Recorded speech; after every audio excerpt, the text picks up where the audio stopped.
কৰিবা কি এইটো সেইটো কোনটো মেয়ৰটো কোনটো হাইটো মেয়ৰটো মই কৰিবা হাইটো এইটো কোনটো দেখিছা নাই মেয়ৰটো কোনটো চাইছা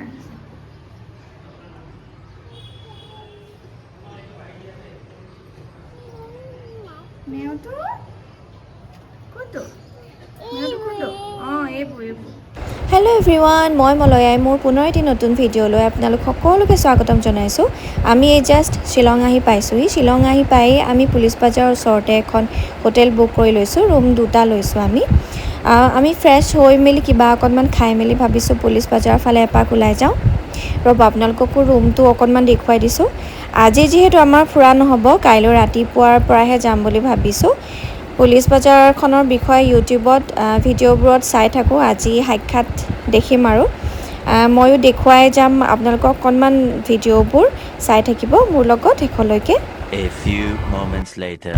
এইটো মই দিনতে কৰি থোৱা এটা ভিডিঅ' ক্লিপ আছিলে ভাবিলোঁ আপোনালোককো অকণমান দেখুৱাওঁ এই ঠাইডোখৰে মানে শ্বিলঙৰ পুলিচ বাজাৰৰ মেইন পইণ্ট হয় তাতে ঠায়ে ঠায়ে কাষে কাষে দোকানবোৰ বহে আমি গাড়ীখন পাৰ্ক কৰিবলৈ যাওঁতে ওখৰ পৰা ক্ৰমান্বয়ে তললৈ অকণমান নামি গৈছিলোঁ সেইকাৰণে ইমান ভাল লাগিলে মই এডোখৰ ঠাই ভিডিঅ' ক্লিপ এটা কৰি ৰাখিলোঁ আৰু এয়া ৰাতিৰ দৃশ্য ৰাতি মানে গধূলি আৰু আমি হোটেলৰ পৰা ফ্ৰেছ হৈ মেলি অকণমান ওলাই আহিছিলোঁ যে তেতিয়াই কৰি থোৱা এটা ভিডিঅ' ক্লিপ ইয়াত মানে অহৰহ আমাৰ যেনেকৈ দুৰ্গা পূজা দেৱালী সময়ত ভিৰ লাগে তেনেকৈ ইয়াত মানুহবোৰ মানে অহৰহ খোজকাঢ়িয়ে গৈ থাকে কিনাই কিনে চোৱাই চাই আমি এতিয়া যিহেতু জুলাই মাহতে আহিছোঁ ইয়ালৈ জুলাই মাহতো আমাৰ ইয়াত বহুতেই গৰম হয় কিন্তু ইয়াত ইমান মানে গৰম নাই আমাৰ নৱেম্বৰ ফাৰ্ষ্ট মানত যিটো ঠাণ্ডা পৰে অকণমান আৰু যিটো চুৱেটাৰ শ্বল নল'লেও হয় তেনেকুৱাই হৈ আছে এতিয়া ইয়াত সেইকাৰণে চাগে মই ইয়াত উইণ্টাৰ কালেকশ্যন নেদেখিলোৱেই কেইখনমান শ্বল ওলাইছিলে শ্বল আৰু ষ্টলবিলাক 200-300 ইমানৰ পৰা ষ্টাৰ্ট হয় ভাল কোৱালিটি পালে অকণমান 400-500 এনেকুৱাত হয় আৰু আমাৰ গুৱাহাটীৰ ফাঁচী বজাৰৰ সৈতে একেই আৰু প্ৰায় মহিলাসকলৰ বাবে জিন্স টি চাৰ্ট ট্ৰাউজাৰ্ছ এইবিলাকৰ মই কালেকশ্যন বহুত দেখিলোঁ লগতে চেণ্ডেল বুটছ এইবিলাকৰো বহুত ধুনীয়া ধুনীয়া কালেকশ্যন আছে ফ্ৰকছৰ কালেকশ্যন কিছুমানো বহুত ধুনীয়া ধুনীয়া দেখিলোঁ মুঠতে মহিলাসকলে ইয়াৰ পৰা বহুত বস্তু বজাৰ কৰি লৈ যাব পাৰিব তাৰে লোকেল ব্যৱসায়ী কেইজন মানে বিভিন্ন ফল মূলৰ দোকানো দি আছিল তাৰে মই প্লাম কেইটামান ল'লোঁ প্লাম কেইটা লৈয়ে মানে মই ৰ'বই নোৱাৰিলোঁ তাতে টেষ্ট কৰিলোঁ আৰু খাবলৈ যে কিমান মিঠা আছিল বৰ সোৱাদ লগা আমাৰ ইয়াত যেনেকৈ প্লাম খালে এটা চকু মুদেই খাই আহে ইয়াত কিন্তু তেনেকুৱা নহয় এটা প্লাম খালে আপোনাৰ আৰু এটা খাওঁ খাওঁ লাগি থাকিব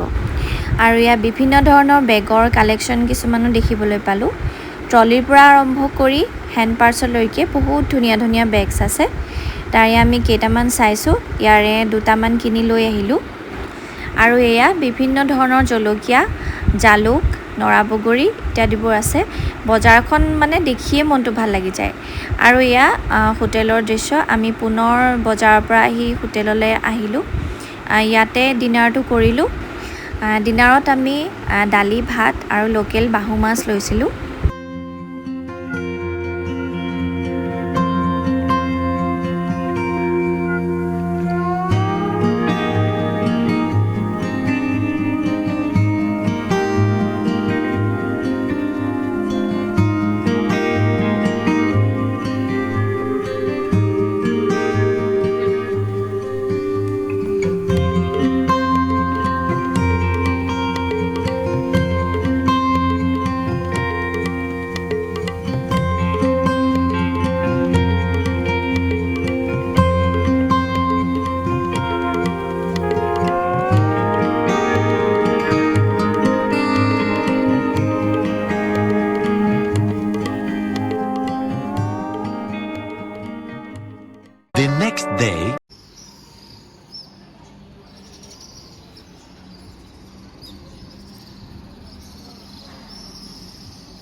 গুড মৰ্ণিং এভৰিৱান। এয়া হৈছে পিছদিনাৰ দৃশ্য।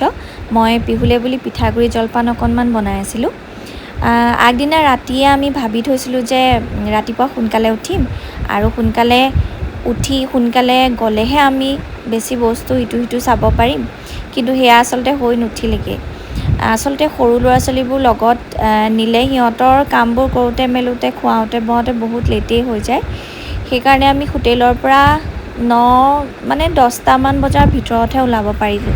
বাৰু যি কি নহওক, চাওঁ আৰু আজিৰ দিনটোতে কি কি চাব পাৰোঁ দেখা যাওকচোন। আজি আমি চেৰাপুঞ্জীৰ ওচৰত থকা আৰৱা কেভলৈ আহিছোঁ। মই আৰৱা কেভৰ বিষয়ে গুগলত ছাৰ্চ কৰি আৰু ইউটিউবতো বহুত ভিডিঅ' চাই তালৈ যাবলৈ বহুত এক্সাইটেড হৈ আছিলোঁ। সেইকাৰণে প্ৰথমে আৰৱা কেভলৈকে আহিছোঁ।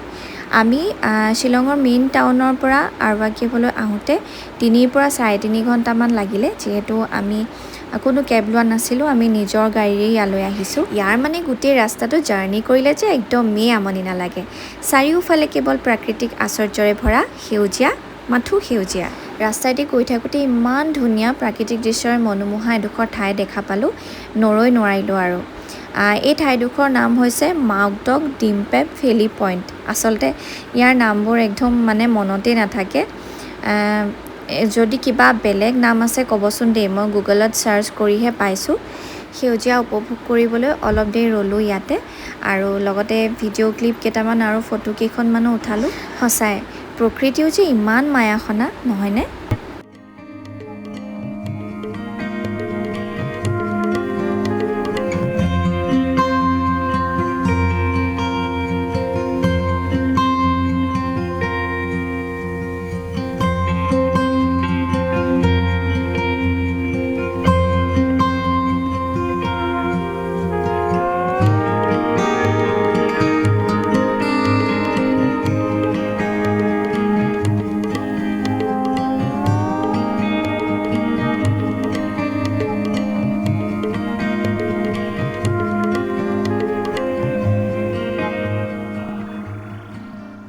প্ৰকৃতিৰ সেউজীয়াখিনিৰ মাজে মাজে আমি গৈ আৰৱা কেভ পামগৈ আৰু বেছি নাই, অলপ দূৰ আছে। মোৰ এটাই ইয়াত ভাল লাগিল, ইয়াত যিমানবোৰ টুৰিষ্ট স্পট আছে গোটেইখিনি নেচাৰেলি হয়। ইয়াত মানুহে বনোৱা একোৱেই নাই। আৰু এয়া আহি আমি পাই গ'লোহি আৰৱা কেভ। মেইন ৰাস্তাৰ পৰা অকণমান দূৰ সোমাই আহিব লাগে। মেইন গেটতো টিকেট কাটিব লাগে, পাৰ হেড 50 টকা নে কিমান আছিল মই ঠিক পাহৰিলোঁ। আৰু এয়া আৰৱা কেভৰ পাৰ্কিং এৰিয়াখিনি। ইয়াতে পাৰ্কিং কৰিলোঁ আমি আৰু এইখন ৰেষ্টুৰেণ্ট হয়। আপোনালোকৰ কিবা অৰ্ডাৰ থাকিলে ইয়াতে বহি আৰামত খাব পাৰিব। আৰু এইখন আৰৱা কেভৰ চাইনবোৰ্ড এখন আছে ইয়াতে। ইয়াতে সকলোখিনি দিয়া আছে, কোনফালে কেনি যাব লাগে।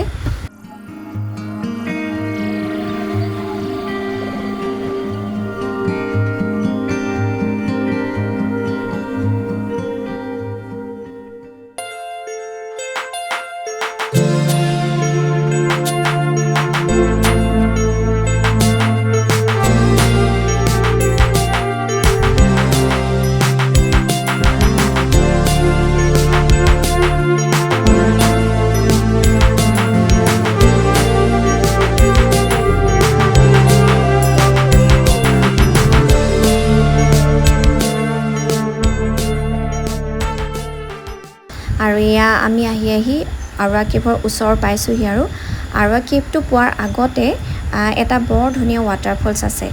এই ৱাটাৰফলছটোৰ নামটো মই ঠিক নাজানিম, আপোনালোকে কোনোবাই জানে যদি মোক কমেণ্ট বক্সত জনাবচোন দেই। আৰু ইয়াৰ পৰা আকৌ আৰৱা কেভলৈ টিকেট কাটিব লাগে। ইয়াত এডাল্টৰ কাৰণে 50 টকাকৈ আৰু চিলড্ৰেনৰ কাৰণে 10 টকা।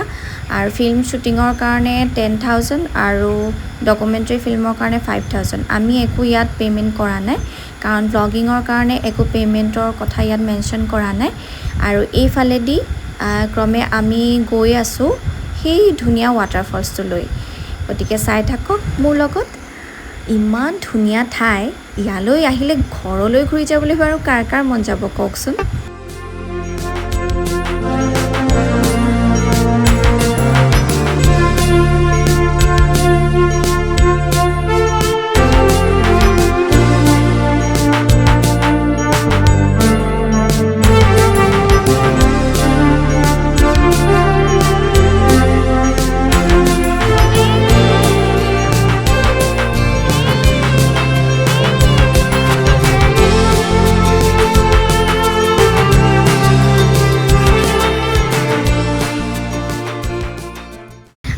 এইটোৱে হ'ল ধুনীয়া ৱাটাৰফলছটো ইমান ধুনীয়া মানে ঠাইডোখৰ কি ক'ম আৰু এয়া চাওকচোন চকুৰে দেখা আৰু ভিডিঅ'ত দেখা আচলতে সম্পূৰ্ণ পাৰ্থক্য হয় ইয়ালে যদি কোনোবা এতিয়াও অহা নাই তেনেহ'লে শ্বিলঙলৈ আহিলে কিন্তু ইয়ালৈ এপাক মাৰিবলৈ কেতিয়াও নাপাহৰিব দেই আমাৰ পিহু মানে ইমানেই এক্সাইটেড হৈ গ'ল তাই ষ্টেপত মানে খোজকাঢ়িবলৈ ইমান ভালকৈ নোৱাৰে কিন্তু আৰৱা কেভৰ ষ্টেপকেইটা মানে প্ৰায় আধাখিনি তাই নিজেই উঠিলে আৰু নিজেই নামিলে অকণমান আৰু দেউতাকে হেল্প কৰি দিলে কিন্তু তাই মানে ষ্টেপখিনি নিজেই খোজকাঢ়িবলৈ বিচাৰিলে আৰু এইখন আৰৱা কেভৰ চাইনবোৰ্ড লগাই থোৱা আছে আৰু এইফালেদি গ'লেই আৰৱা কেভৰ ভিতৰলৈ সোমাই যাব পাৰি ৱাও ইমান চেঁচা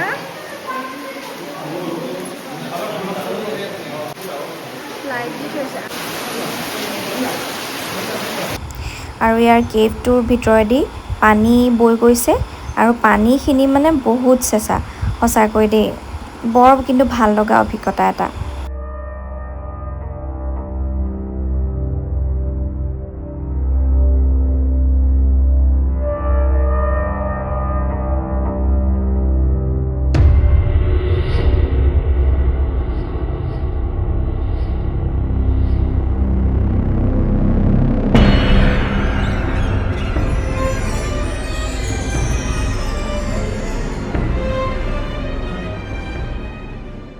আৰু এইফালে এডাল ওপৰলৈ যোৱা সুবিধা অকণমান কৰি থৈছে ইয়াত সোমায়ো মানুহে ফটো ক্লিক কৰিব পাৰে আৰু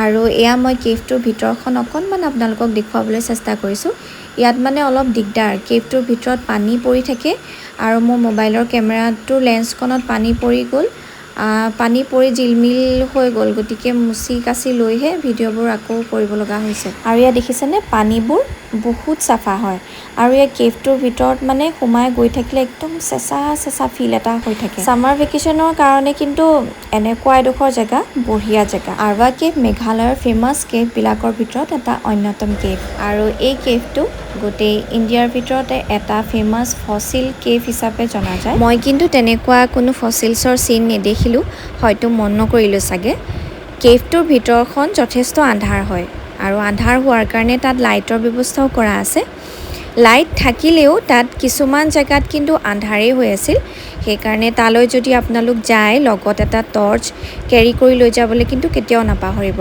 আমি মোবাইলৰ টৰ্চেৰে চাইছিলোঁ কেভটোৰ ভিতৰত কিছুমান সৰু ৰাস্তাও আছিল যাবলৈ কিন্তু আমি যোৱা নাছিলোঁ তালৈ কেভটো বহুত ডাঙৰ হয় গোটেই কেভটোলৈ সোমাই যোৱা বাটচোৱাকণ মই মানে বহুত এনজয় কৰিলোঁ সঁচাই মোৰ কাৰণে বহুত ভাল এটা এক্সপিৰিয়েঞ্চ হয় আপোনালোক চেৰাপুঞ্জী আহিলে কিন্তু এই আৰৱা কেভটো নোচোৱাকৈ নাথাকিব দেই আৰু এয়া আমাৰ গোটেইখিনি চাই মেলি প্ৰায় 4 মানেই বাজিছিল আৰু আমি আগতীয়াকৈ প্লেন কৰি গৈছিলোঁ যে আজি আমি আৰৱা কেভৰ বাহিৰতেই ভাত বনাই খাই দিম পিকনিক এটাও হৈ যাব সেইকাৰণে লগত পকেট গেছ চিলিণ্ডাৰ লৈ গৈছিলোঁ গোটেই গাড়ী ভৰ্তি হৈ আছে এফালে মই পাচলিখিনি কাটি আছোঁ চিকেন আছে আজি চিকেন আৰু ভাত আছে দালি আৰু পাপৰ চাপৰ কিবাকিবি আছিলে আৰু এইফালে মিষ্টাৰে চিকেন বনাই আছে আজিলৈ মোৰ ভিডিঅ'টো ইমানতে সামৰিছোঁ কাইলৈ আমি ক'ত যাওঁ কি কৰোঁ সকলোবোৰ আপোনালোকক মই ভিডিঅ' আকাৰে দি থাকিম